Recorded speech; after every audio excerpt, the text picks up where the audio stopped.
My name is Ed Araral. I'm a faculty member of the school. I am by no means an expert on complexity, although I've read a little bit about agent-based modeling, evolutionary game theory, and keep up with what colleagues at Santa Fe Institute and Stockholm Resilience Alliance are doing, but I am no expert in this subject. Our panelists today we'll talk about what should the third UN conference on SIDS, Small Island Developing States, consider on complexity. We will adopt a very informal format.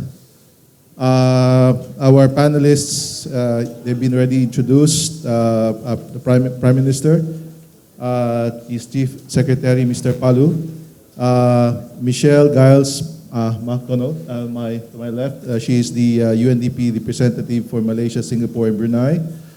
Ms. Vanessa Chan, who's the Director General of the Ministry of Foreign Affairs in Singapore. And Mr. Peter Batchelor, the Regional Manager of UNDP Pacific Center. We have about 45 minutes. I'll just ask the panelists here to share their thoughts, and as is the tradition in the school, our job as academics is to pose the uncomfortable questions, or because I am new to this subject, maybe plainly stupid questions that most people have not thought about. Prime Minister, maybe you can share your thoughts about what would you like to see about on the agenda on the third UN conference, and what can we learn about complexity? Yes. As a small island state, and of course, as I said before, this is a very important year for the third international island states in Samoa. And there are a lot of things. When we talk about complexity, especially for small island states, you start to look at isolations and climate change, sea level, high sea level rise, diversifications. So there's a lot of topics it can be discussed. But I think the thing with us in the small island states, what are the real issues? One of the biggest issues, of course, is climate change. Because I got here and I was being informed by the ambassador, we had an earthquake, 6.5 in Tonga about 2 days ago. So, but fortunately, it didn't arise to have tsunami or like we did, as I said before, in 2009. But these things, we're used to this kind of thing because we are right in the middle of the circle of what do you call the fire, ring of fire.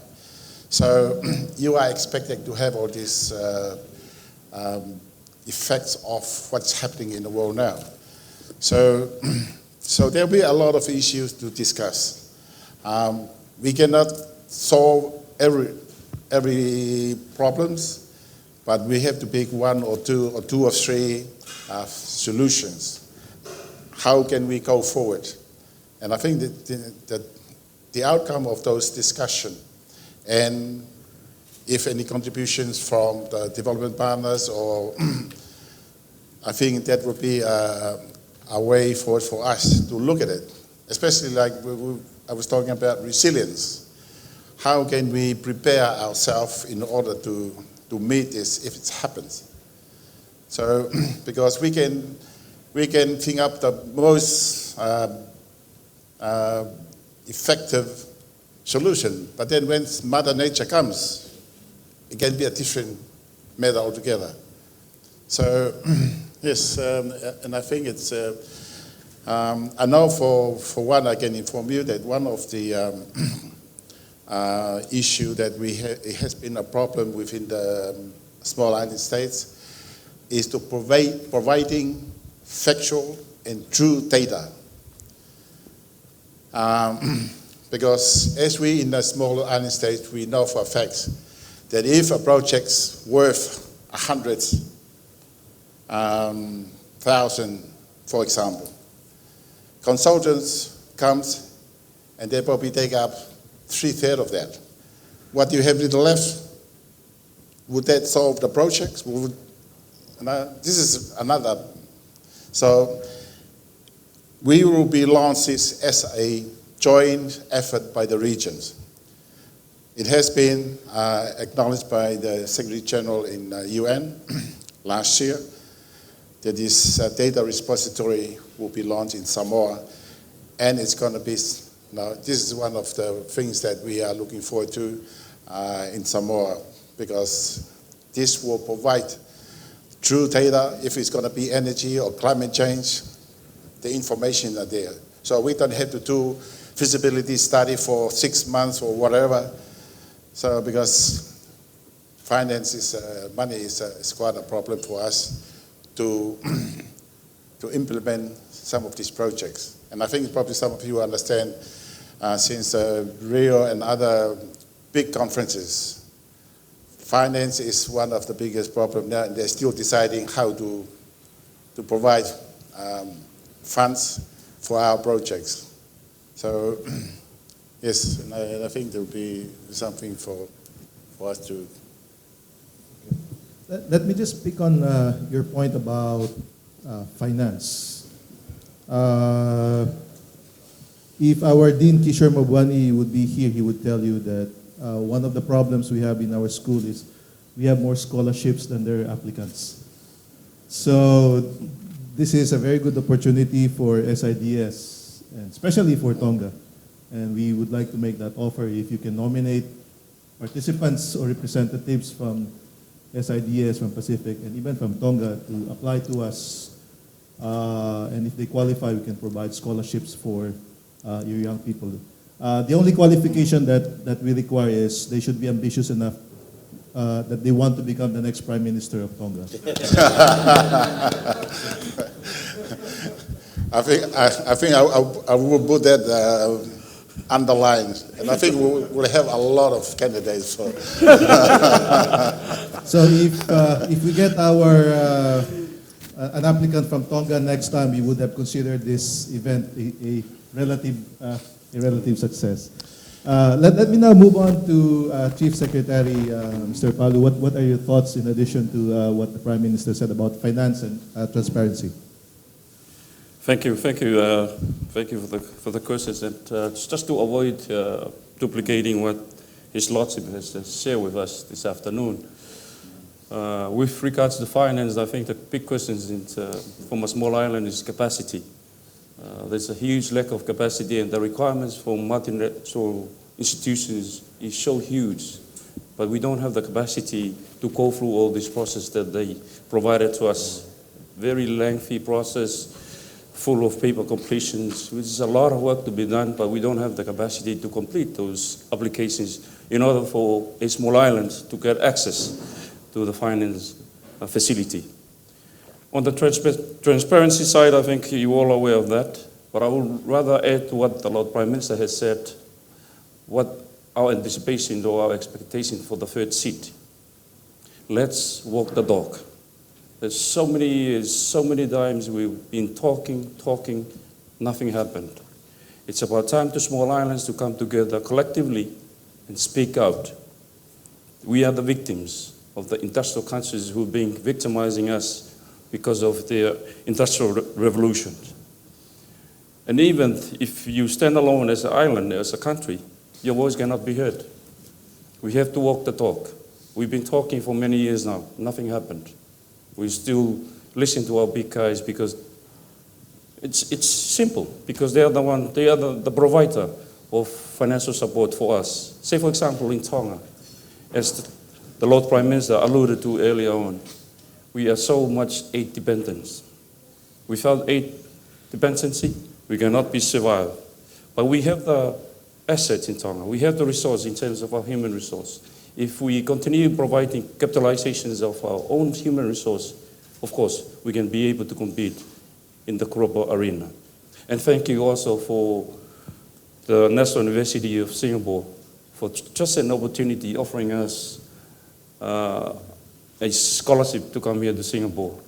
And I must place my application this afternoon. You know, we have our general elections in November 27th. And I never know. I'm currently strategizing my exit strategy. A new government might come in and they fire me. If the Lord Prime Minister will continue, I guarantee of my continuity of the service. So one of my exit strategies is to come back to Singapore and to continue capitalization and to go back and do something for my country. Just before you know, some of you may not fully aware of what I'm doing. I'm also a secretary to the Prime Minister. I'm also his bodyguard. Before, I was schooling in one of the good schools in the US, and then when I graduated, I decided myself, am I going to stay back in the US and look for a job or go back to Tonga? Then I thought to myself, well, I'd rather be a small fish in a small pond because I will make some impact. If I'll be in the US, a small fish in a bigger pond, I will not make any impact. So I decided to went back. So that's why I'm emphasizing the importance of walk the dog. We've been talking so much and we've been talking for so many years, but nothing happened. That's what we wanted, I think, to see as an outcome of the SIDS. Thank you. Talking about scholarships, on a per capita basis, the Kingdom of Bhutan sends more students to the Lee Kuan Yew School than any other country in the world. We get so many students from Bhutan on a per capita basis. So, no, small states, landlocked country like Bhutan, we have a bunch of alumni already from Bhutan. There's already a Singapore mafia running around in Bhutan. So, one of these days, we would like to get as many government officials from Tonga as well. Okay, next on my list is Michelle. Special views coming from the Caribbean. Yeah, I am from a small island state myself, but I'll try, I won't give you so much of a personal perspective. And I also, before moving to Southeast Asia, my last assignment was working with 10 of the small islands in the Eastern Caribbean states. And so I think part of that is walking the struggle with SIDS as they try to not only do the problem definition, but to amplify the problem enough that it gets attention beyond one, and then attention beyond the community of SIDS, and sufficient attention to evoke a response in partnership with them. Because I think the important point the Honorable Prime Minister made is that there are also assets in these countries, and there are skills. And we need to find solutions that actually draw on the base that already exists in these SIDS. Part of the issue is that for many, small seems to mean simple. And from the experience I have had, small is definitely not simple. Perhaps because of size, I think you are able to see the interplay of the various issues, the interconnectedness, the interdependence becomes actually amplified in a small state.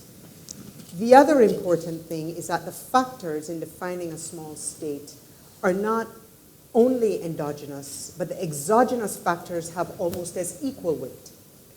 It differs for a small island state. A small island state in the Pacific, which is small and remote, has very different conditions from a small island state in the Caribbean that doesn't have the remoteness factor to it. But in both cases, you have insularity that actually has a two-way relationship. Insularity that maybe sort of can limit possibilities. It can become parochial, but also because of insularity, an unusual degree of openness. Openness, and we're not just talking about openness of economies, but openness of ideas, openness to culture, openness in every single way. And so when governments are managing the interplay, these complex systems, they're multiple, and they go across the internal-external space. And trying to find the actors, the stakeholders, the interests, how they constantly interplay with each other can be quite challenging in this environment. His Lordship also mentioned in his statement that what he thinks needs to be done in Tonga is to build resilience to face this complexity. And I think this is what most of the SIDS are trying to aim at through the upcoming SIDS conference. But what does that mean? Clearly, there is a need for much more anticipatory and much more agile planning. One of the things about complexity is also you can't forget your history. And in many of the islands, and I can speak from the Caribbean perspective, you have history that's inherited, that maybe hasn't allowed for the definition of a shared vision of where some of these countries need to go, and then based on a shared vision, to be able to construct the processes and figure out how best to move forward. That is one big challenge. The second challenge is that perhaps because of the inherited structures as well, and also because we're coming from much more traditional spaces of leadership, you have very linear, very siloed, very rigid kind of structures to manage in an environment, like I just described, that is very, very far from siloed and rigid, particularly in a small state. So we don't have systems that are fit for purpose. We don't have approaches that are fit for purpose. And perhaps also leadership styles that are, in a small state, very personality-driven, very command-driven, not in the sense of your typical views of command and control economies, but because of smallness, there is a very hierarchical, that's probably a better word, much more hierarchical approach to governance and to leadership. And Duncan talked about networks and social capital, but that also works in two ways, much like insularity. Because while the relationships may be there, those relationships are also the constraints on probably meritocracy, on the more impersonal, objective kinds of administration and leadership that are necessary to make some of the changes that need to happen. So in a SIDS conference, if I just give a quick sort of opening so we can have a conversation, I think we need to start thinking about incorporating into the framework, not just for SIDS, but for all countries in this space of moving to what we often call second-generation policies, the kinds of things that really reassess the principles on which societies are organized, and this more sort of interconnected space that we're in. We need to start looking maybe at the normative framework that pushes a more integrative style of leadership as well as a more integrative style of organization and of response. I'll leave it there. All right. Thank you very much, Michelle, for that. Next on my list is Vanessa Chan. Hello. I'm the Director General for International Organizations in the Ministry of Foreign Affairs. So I'm in the position of the dog that catches the frisbee. I'm not a development specialist or an academic. So you know, woof.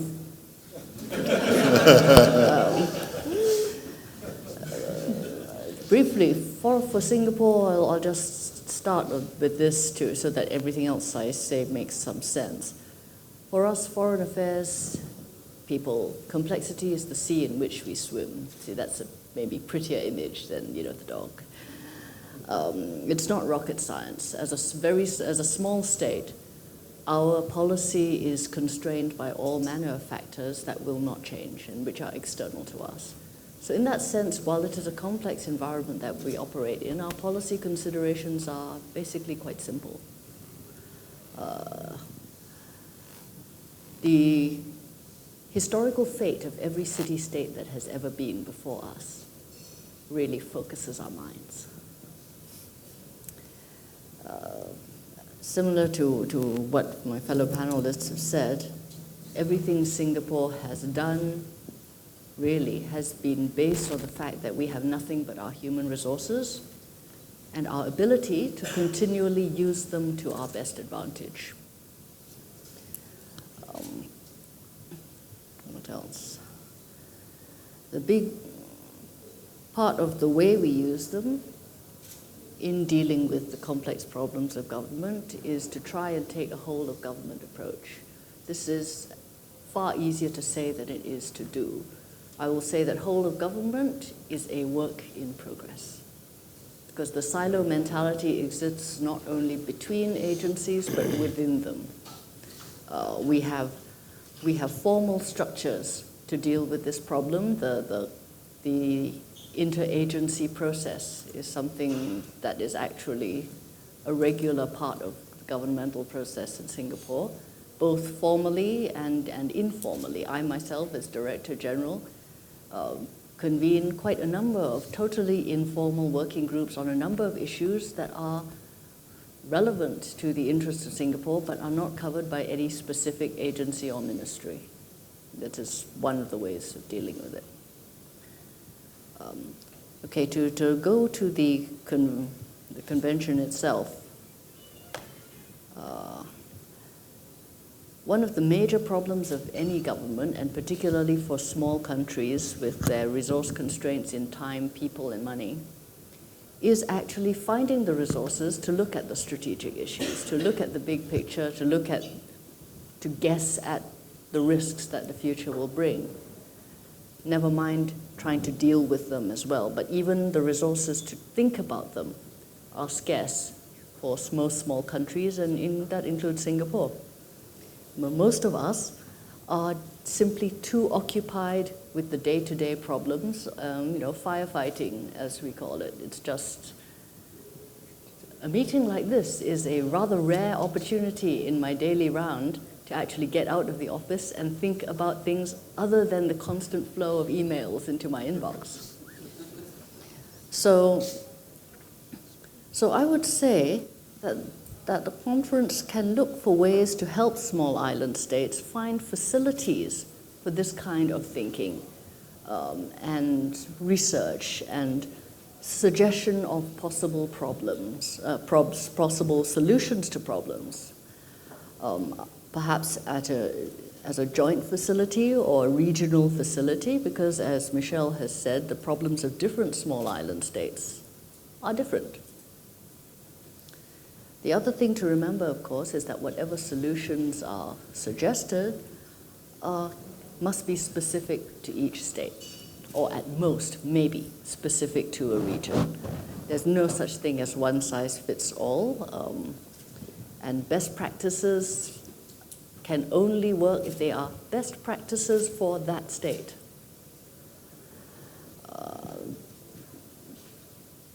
Basically, each state has its own strengths and its own weaknesses, and its policy, the policy approaches it chooses should take those into account.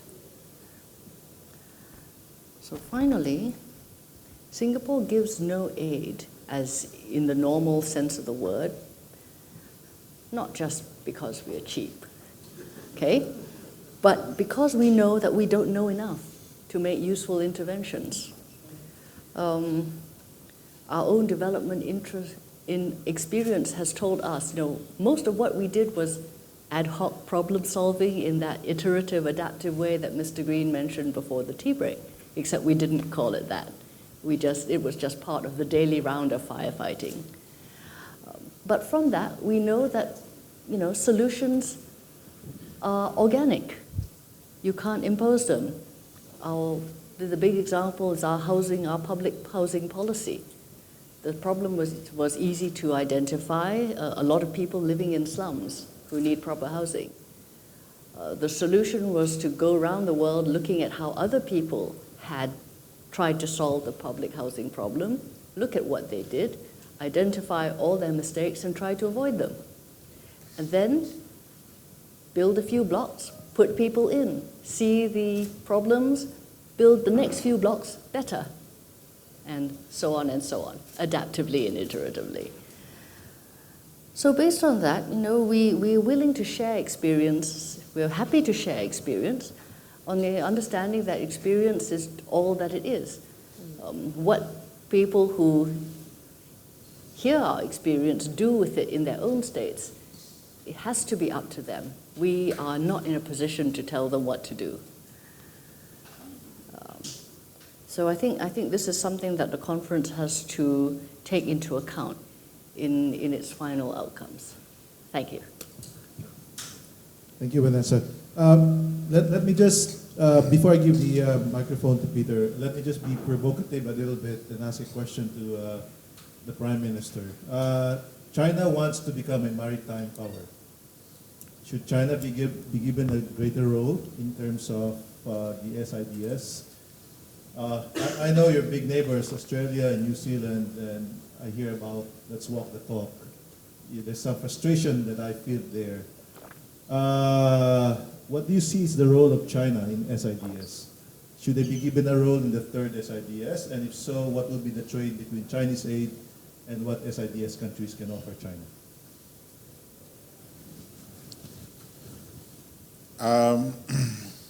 Well, we're getting politics now.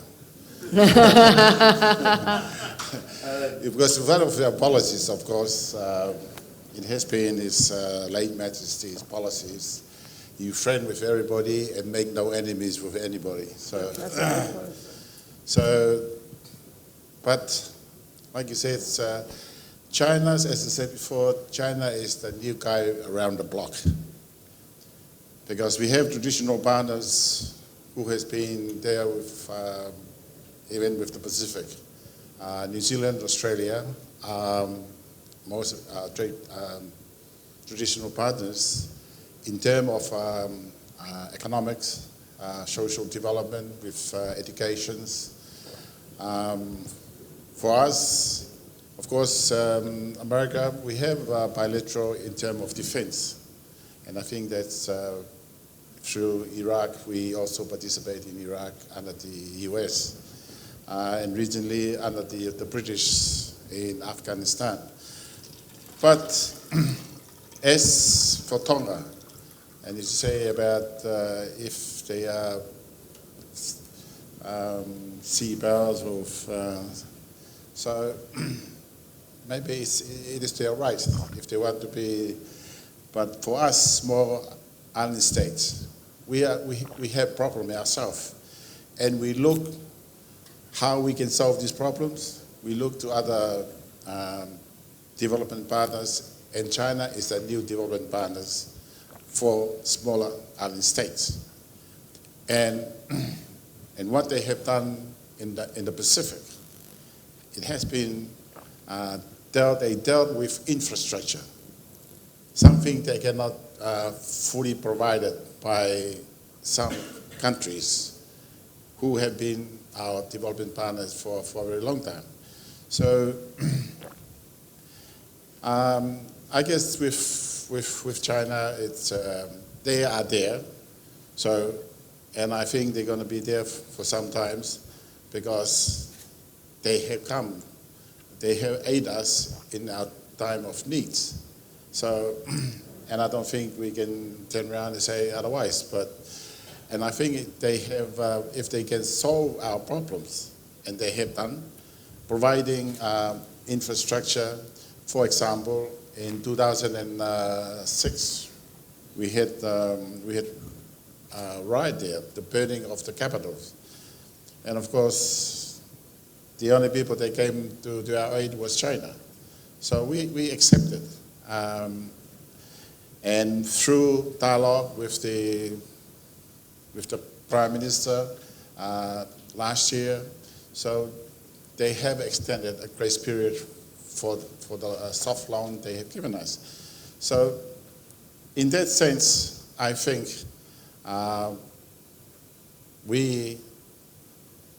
they have given us some hope in some ways. And I know, for instance, that some big countries now are more concerned as they come into the Pacific. So, but I speak only for myself, but I know the other Pacific countries also have accepted the development they've had because of the assistance by the Chinese. But I suppose I leave that for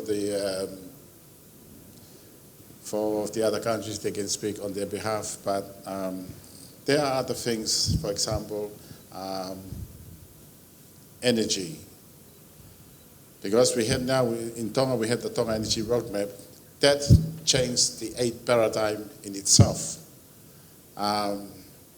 Because we have brought all the development partners to something very much important to the Pacific, which is energy.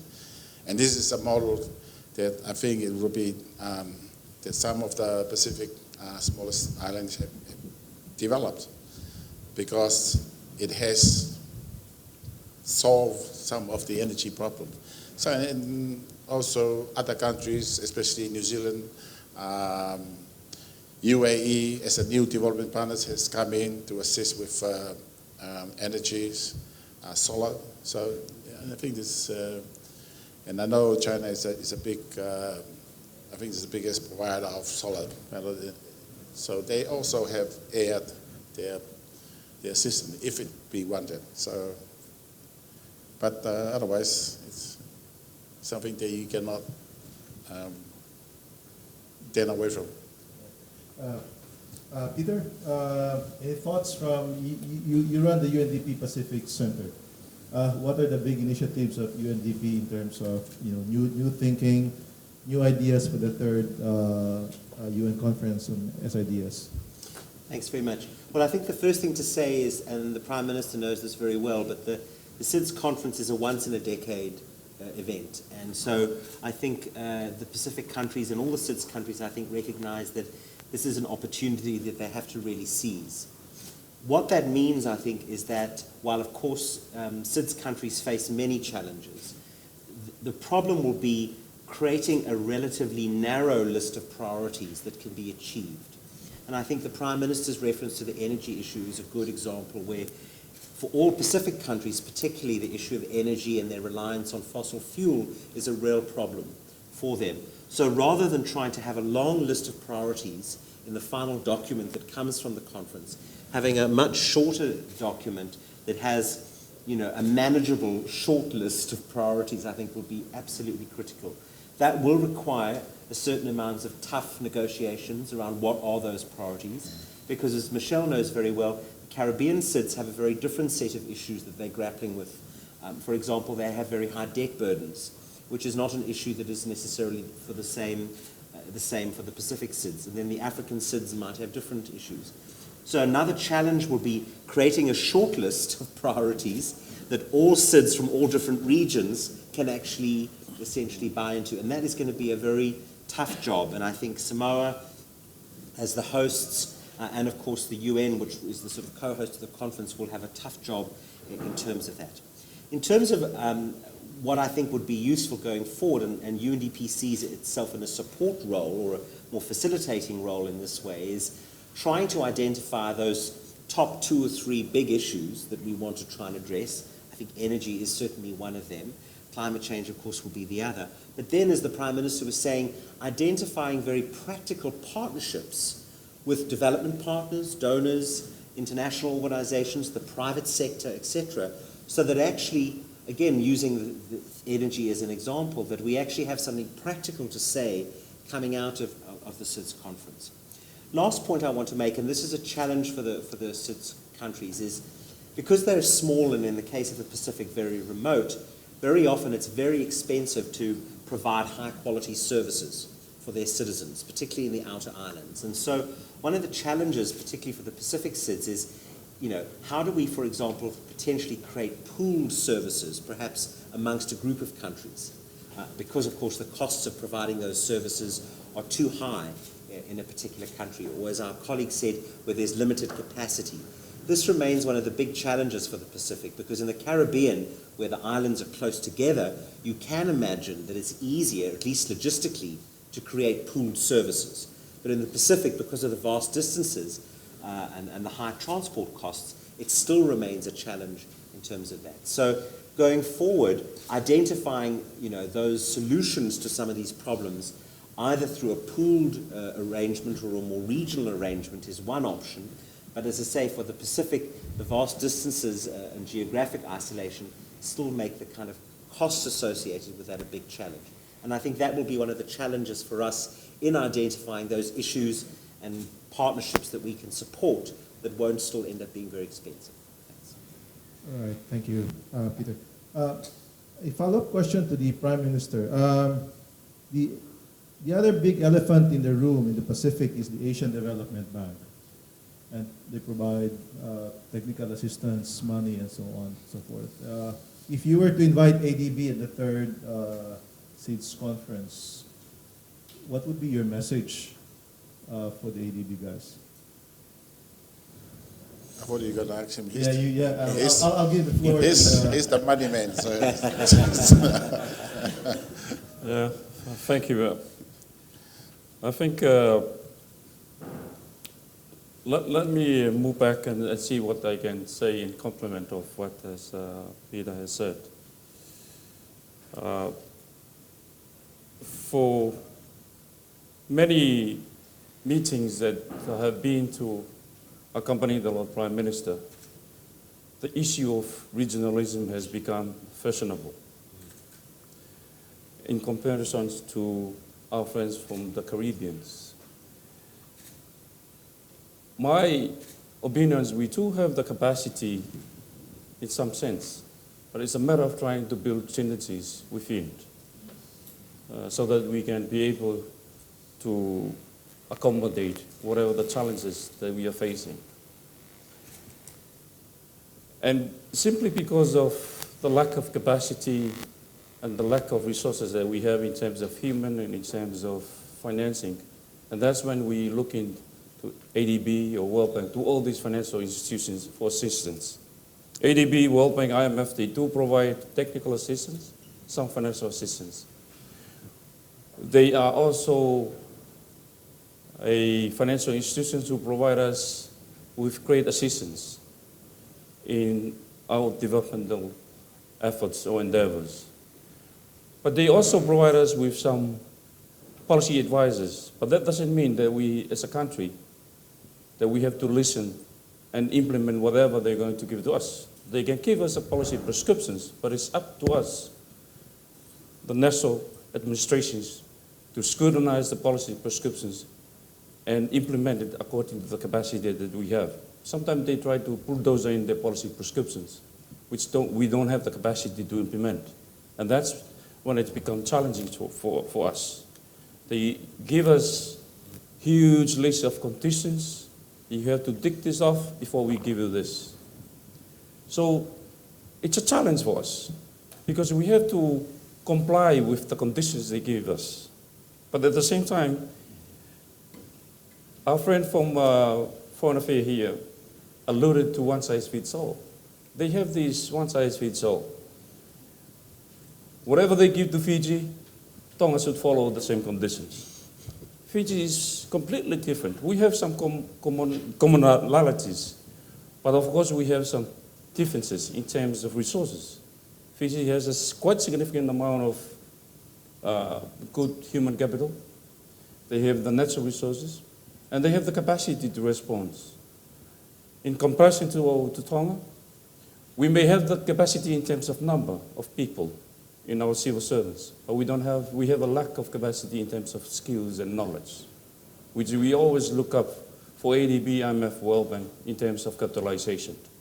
So if they give us some sort of flexibility when it comes to loan agreement, when it comes to financial modalities, these are the areas that's going to help us rather than giving us same treatment as given to Singapore, same treatment as given to Thailand, and Tonga has to follow.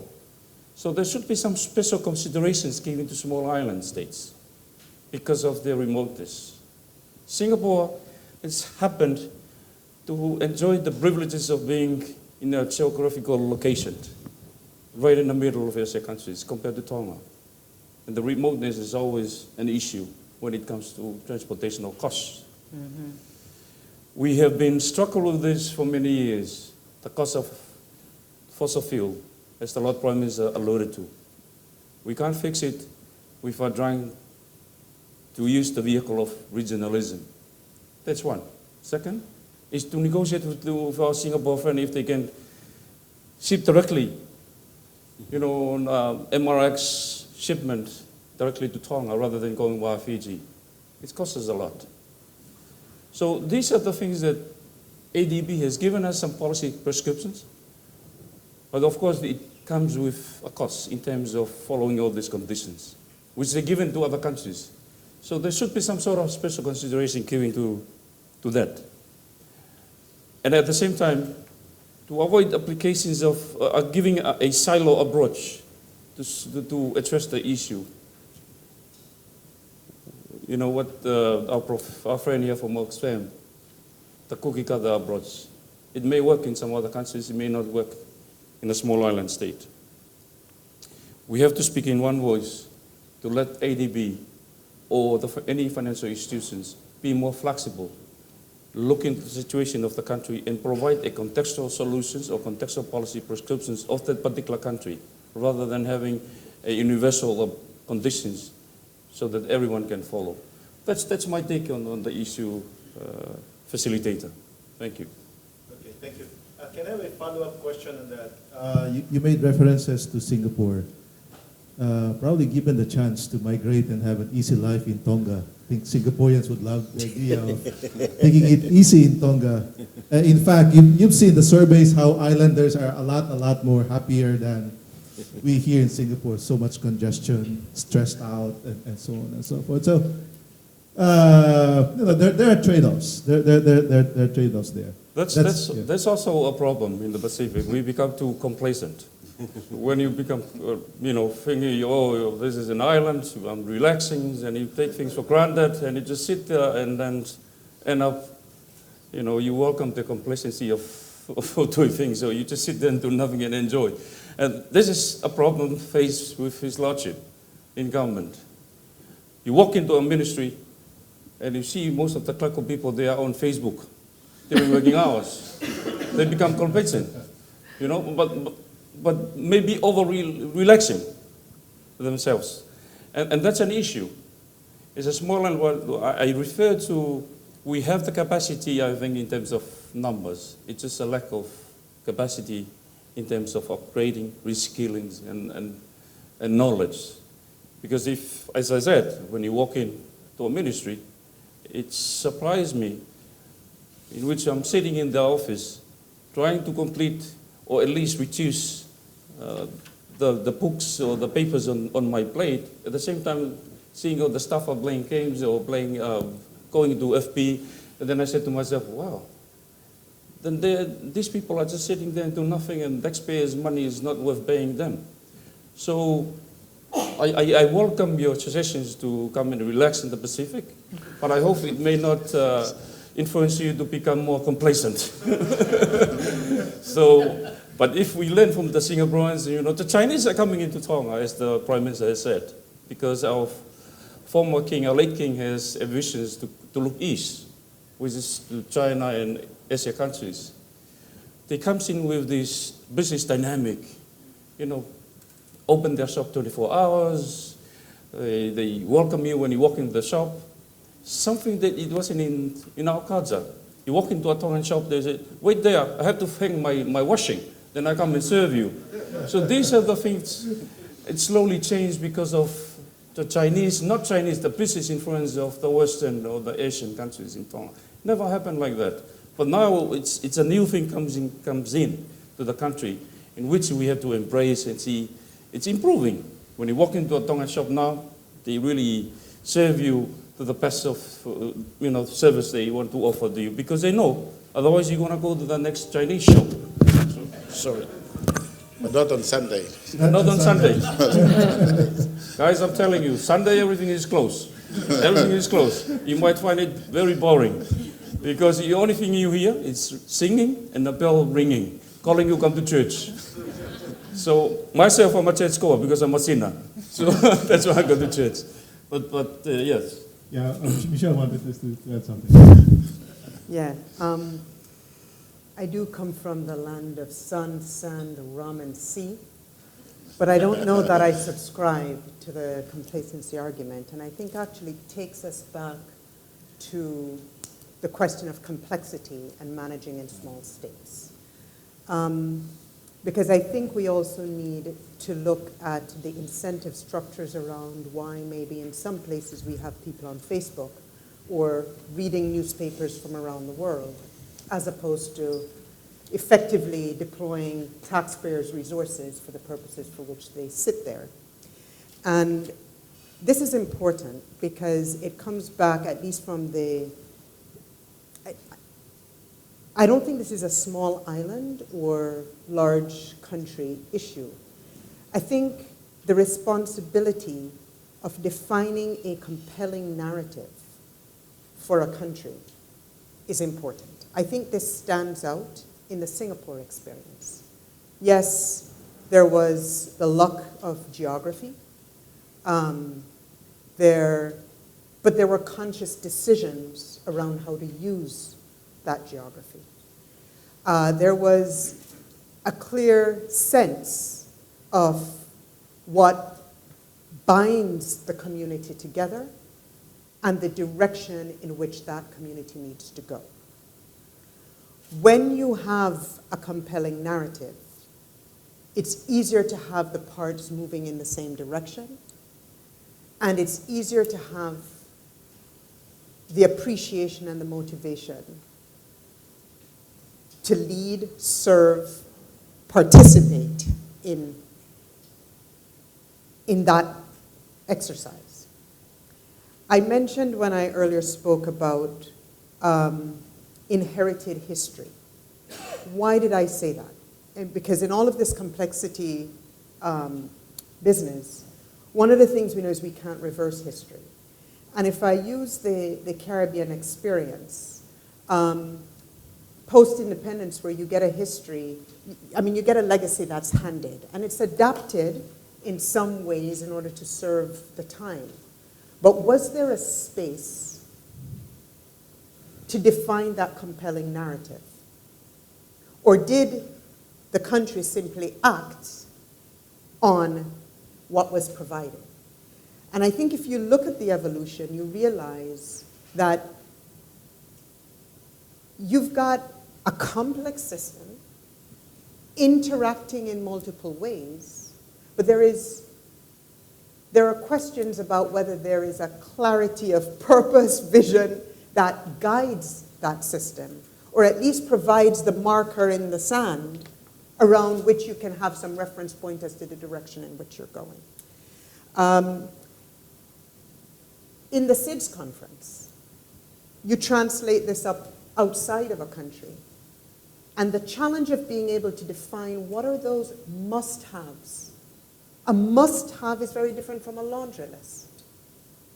A must-have that enables change, that then allows you to align systems, processes, actors around something. And this is very difficult in these countries, small as they are, because the conversations are so diverse.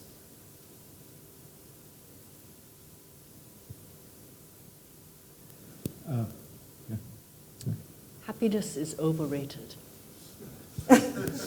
For purposes of development, unhappiness is a much better driver.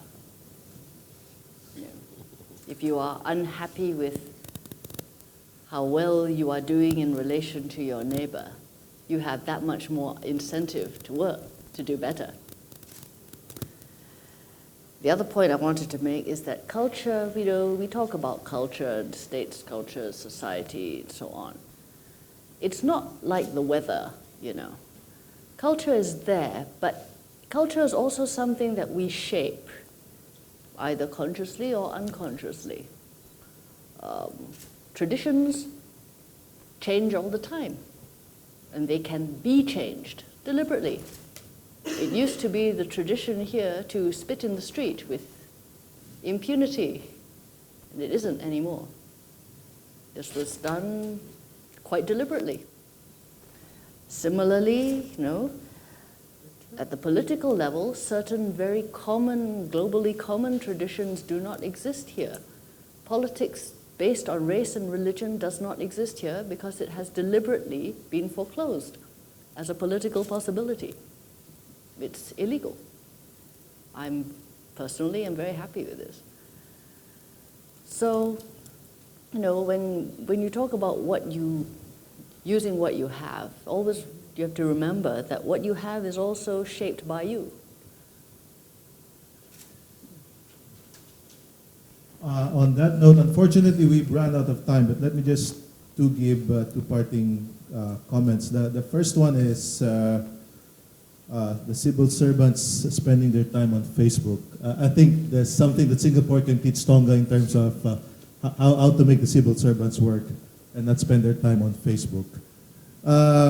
Second point is about, I've taken a few notes on some ideas, some suggestions for the third UN conference. Transparency, finance, walk the talk, capacity, getting your priorities right. They don't seem to me to be very, very complex.